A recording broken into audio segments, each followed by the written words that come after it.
Bienvenue. Aujourd'hui, on explore un peu la caisse à outils du testeur d'intrusion en se basant sur nos notes. Oui, l'idée, c'est de regarder de plus près quelques outils incontournables pour comprendre comment on évalue la sécurité d'un système. Voilà, on va parler de Nmap, Metasploit, injection SQL aussi, pour avoir une vision, disons, fondamentale de cet arsenal. Exactement. Saisir la logique du pen testing, comment on trouve les failles avant les attaquants, en fait. Alors, commençons par le commencement. Nmap, c'est le b.a.-ba pour cartographier un réseau, c'est Ah, tout ça? à fait ça. Nmap, ça envoie des sortes de ping, mais bien plus intelligents, pour voir quelles machines répondent sur le réseau. Et quels services tournent dessus, les fameux ports ouverts. Précisément. Et il y a plusieurs méthodes. Le scan SSN, -S, il est intéressant, assez furtif. Furtif, c'est-à-dire. Ouais. Il commence la connexion, le handshake TCP, mais il l'arrête juste avant la fin. Il envoie un SYN, attend le SYNAC, mais envoie un RST au lieu du ACK final. D'accord, comme une reconnaissance discrète. Voilà, rapide, moins détectable, mais ça demande souvent des privilèges administrateurs pour fonctionner, Et si on n'a pas ses droits? ou qu'on s'en fiche d'être discret. Alors là, il y a le scan TCP Connect, -S. T. Lui, il fait la connexion complète. Moins subtil, c'est sûr, mais n'importe qui peut le lancer. Ok. Et on peut garder les résultats de tout ça? Ah oui, très important. L'option "-a", suivie d'un nom de fichier, ça enregistre dans plusieurs formats. XML, grépable, très pratique pour l'analyse.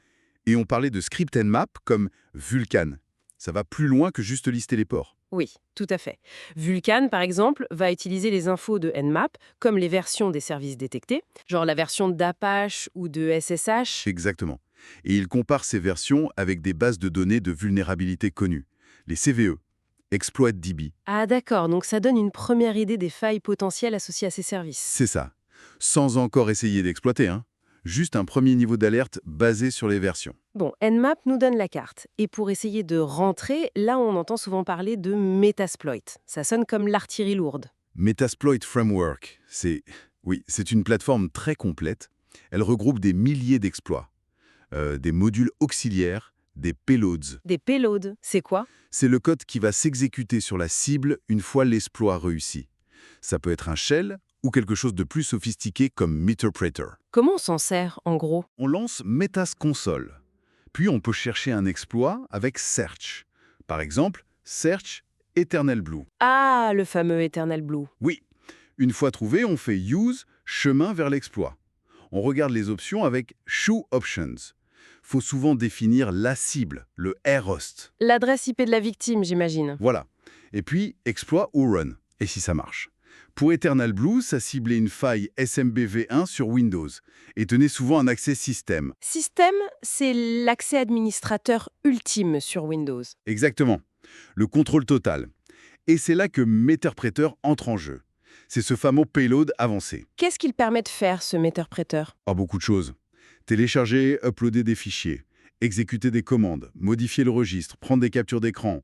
Il tourne souvent en mémoire, ce qui le rend plus difficile à détecter par les antivirus classiques. C'est une vraie tête de pont. Impressionnant. Changeons de sujet. Les bases de données et l'injection SQL, la SQI. Le risque principal, c'est quoi, Sam?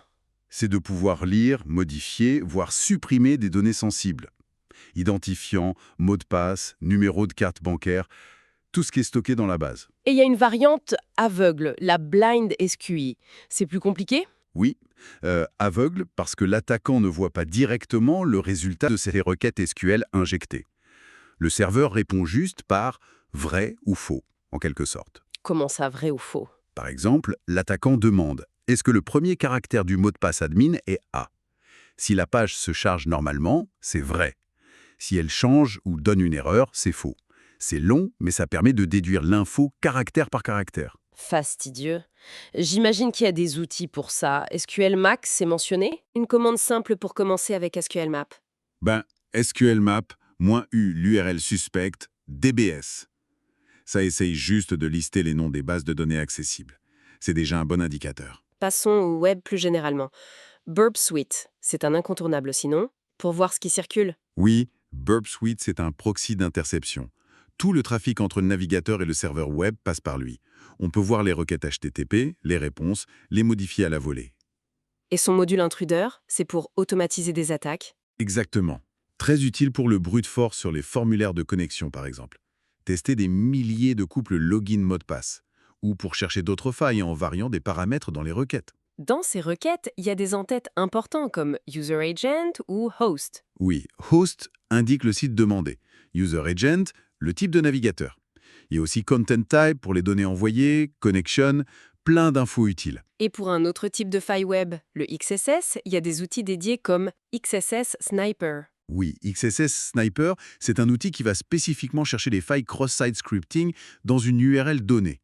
Ça automatise la recherche de ce type de vulnérabilité. Restons sur les accès. Les mots de passe, comment on les casse? On parle de Rainbow Tables? Les tables arc-en-ciel, oui. C'est un compromis de temps-mémoire. Ce sont d'énormes tables précalculées qui stockent les hashes de millions de mots de passe possibles. Donc si on trouve un hash de mot de passe, on cherche dans la table pour retrouver le mot de passe en clair. C'est l'idée, oui. C'est beaucoup plus rapide que de tester tous les mots de passe un par un. Mais ça demande beaucoup d'espace de stockage. Et si on n'a pas la table ou que le mot de passe n'y est pas? Il faut générer des listes, avec Crunch par exemple. Exactement. Crunch est un outil très flexible pour créer des listes de mots personnalisés. On peut définir la longueur min-max, les jeux de caractères à utiliser. Très pratique pour générer des dictionnaires ciblés pour une attaque par force brute. Un mot rapide sur le Wi-Fi et AirCrack NG? Ça reste pertinent. Ah oui, AirCrack NG, c'est la suite d'outils classiques pour auditer la sécurité Wi-Fi. Pour WPA2, le but principal, c'est de capturer le four-way handshake. La poignée de main à 4 étapes lors de la connexion. Exactement. Parfois, pour la forcer, on doit envoyer des trames de désauthentification à un client connecté avec AirPlay NG, DOS.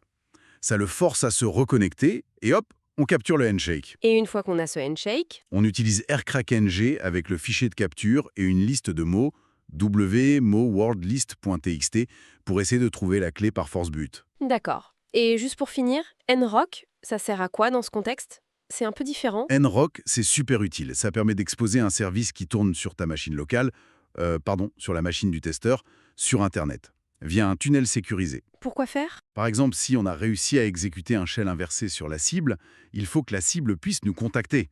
Si notre machine de test est derrière un NAT ou un pare-feu, ngrok crée une adresse publique accessible pour recevoir cette connexion. Mhm. Très pratique pour les callbacks donc. Tout à fait. Bon, on voit bien que chaque outil a sa place, son rôle spécifique dans cette démarche offensive. C'est fascinant de voir comment tout ça s'articule. Oui, et comprendre ces outils, même sans être un expert soi-même, ça aide énormément à penser la défense.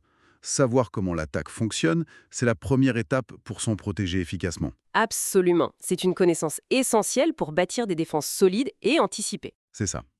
Une sécurité beaucoup plus proactive. Et ça soulève une dernière question, peut-être plus philosophique.